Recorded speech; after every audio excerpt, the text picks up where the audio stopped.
Hi friend, welcome to my channel kitchen এলেন official. আজকে রান্না করছি বন্ধুরা একদম বাঙালির ঐতিহ্যবাহী স্বাদের রাজা গোবিন্দভোগ চাল দিয়ে মাছের মাথার মুড়িঘণ্ট। সুগন্ধি গোবিন্দভোগ চাল আর বড়সড় কাতলা মাছের মাথা যখন মশলার সাথে কষিয়ে নেওয়া হয় তখন যে ঘ্রাণ বের হয় সেটা মন ছুঁয়ে যায়। বিশেষ দিন হোক বা রবিবারের জম্পেশ ভোজ, এই রেসিপি একবার বানালে সবাই আঙুল চেটে খাবে। তো দেখো, আমি এই মাছের মাথার মুড়িঘণ্ট করার জন্য আমি মাছের মাথা নিয়ে নিয়েছি। এরকম দু রকম মাথা বন্ধুরা, দু রকম মাছ এনেছিল, কাতলা মাছ আর রুই মাছ। তো এরকম হাফ হাফ করে দুটো মাথা এনেছে, মানে একটা মাথা মিলিয়ে দুটো পিস মিলে একটা মাথা হচ্ছে। তো নিয়ে নিয়েছি। এবার গোবিন্দভোগ চাল নিয়েছি 50 গ্রাম। এরকম একটা মাথার জন্যে, মানে হাফ হাফ মাথার জন্যে দুটো। তো এরকম 50 গ্রাম গোবিন্দভোগ চাল নিলেই হয়ে যাবে। তো আমি চালটা খুব ভালো করে ধুয়ে নিচ্ছি। আসসালামু আলাইকুম, তোমরা কেমন আছো বন্ধুরা? আশা করছি ভালোই আছো। দেখো, এরকম আমি ধুয়ে নিলাম। ধুয়ে আমি ওই 10 থেকে 15 মিনিট আমি রেখে দেব। আর মাছের মাথাটা নুন হলুদ মাখিয়ে আমি ভেজে নেব। বন্ধুরা, তোমাদের কাছে আমার একটাই অনুরোধ, লাইক দিয়ে ভিডিওটা কন্টিনিউ করবে। আর আমার চ্যানেলে নতুন হয়ে থাকলে যদি ভালো লেগে যায়, লাইক দিয়ে আমার চ্যানেলের পাশে থেকে যাবে। কড়া বসিয়ে দিয়েছি, তেল গরম হয়ে গেছে। আমি মাছের মাথাগুলো ভেজে নেব। খুব বেশি কড়া করে ভাজবো না, অল্প একটু মানে ভেজে নেব, ঠিক এইরকম ভেজে নেব। খুব বেশি কড়া ভাজলে আবার ভালো লাগবে না। তো এই মাছের মাথার মুড়িঘণ্ট আমরা কম বেশি প্রায় সবাই জানি। তো আমি কিভাবে রান্না করি সেটাই তোমাদের সঙ্গে শেয়ার করছি। আমি অল্প একটু আলু কেটে নিয়েছি ডুমো করে, দেখো এইভাবে ছোট করে। মিডিয়াম সাইজের একটা আলুকে আমি এরকমভাবে কেটে নিয়েছি। আলুটাকে আমি হালকা ভেজে নেব, এই তেলেতে দিয়ে হালকা ভেজে নেব। দেখো, আলুটাও ভাজা হয়ে গেছে, আমি তুলে নিচ্ছি। খুব মজার হয় রেসিপিটা বন্ধুরা। এবার আমি ফোড়নে দিয়ে দেব 4টে এলাচ, দারচিনি অল্প একটু, আর 2টো লবঙ্গ দিয়ে আমি একটু ভালোভাবে নেড়ে চেড়ে নেব। এবারে ফোড়নে দিয়ে দেবো, এর সঙ্গে দিয়ে দেবো অল্প একটু গোটা জিরে, দিয়ে আবারও একটু নেড়ে নেব। এবারে দিয়ে দেবো একটা তেজপাতা আর একটা শুকনো লঙ্কা, এর সঙ্গে দিয়ে দেব। এটাকে আমি একটু ভালো করে নেড়ে নেব।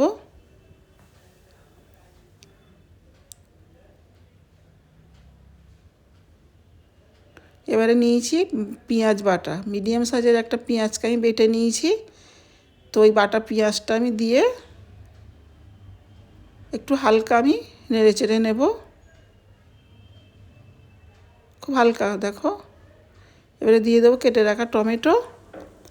এটা মিডিয়াম সাইজের টমেটো ছিল। এটাকেও দিয়ে একটু ভালো করে এইভাবে হালকা একটু কষিয়ে নিতে হবে। এবার স্বাদ অনুযায়ী নুন দিয়ে দিতে হবে, দিয়ে আবার একটু কষিয়ে নিতে হবে। এত মজার হয় রেসিপিটা, যারা খেয়েছো তারা তো জানো, যারা এখনও বানাওনি তো আমি যেভাবে বানাচ্ছি এইভাবে ফলো করে একটু বানাবে, দেখবে খুব ভালো হয় খেতে। সব রকম মশলা দিয়ে দিলাম, হলুদ গুঁড়ো, জিরে গুঁড়ো, লঙ্কা গুঁড়ো, ধনে গুঁড়ো সব হাফ চামচ করে নিয়েছি। এটা দিয়ে দিলাম, দিয়ে এটা দিয়ে খুব ভালো করে একটু কষিয়ে নিতে হবে। অল্প একটু পানি দিয়ে দেবো যাতে মশলা না পুড়ে যায়। এরকম করে খুব ভালো করে একটু কষিয়ে নিতে হবে। এবারে এই ছোটো চামচের হাফ চামচ আদা রসুন বাটা দিয়ে দিলাম, দিয়ে আবারও খুব ভালো করে কষাতে হবে।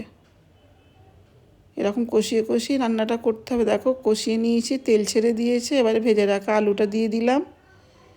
ভেজে রাখা আলুটা দিয়ে হালকা একটু নেড়ে নেব এইভাবে করে।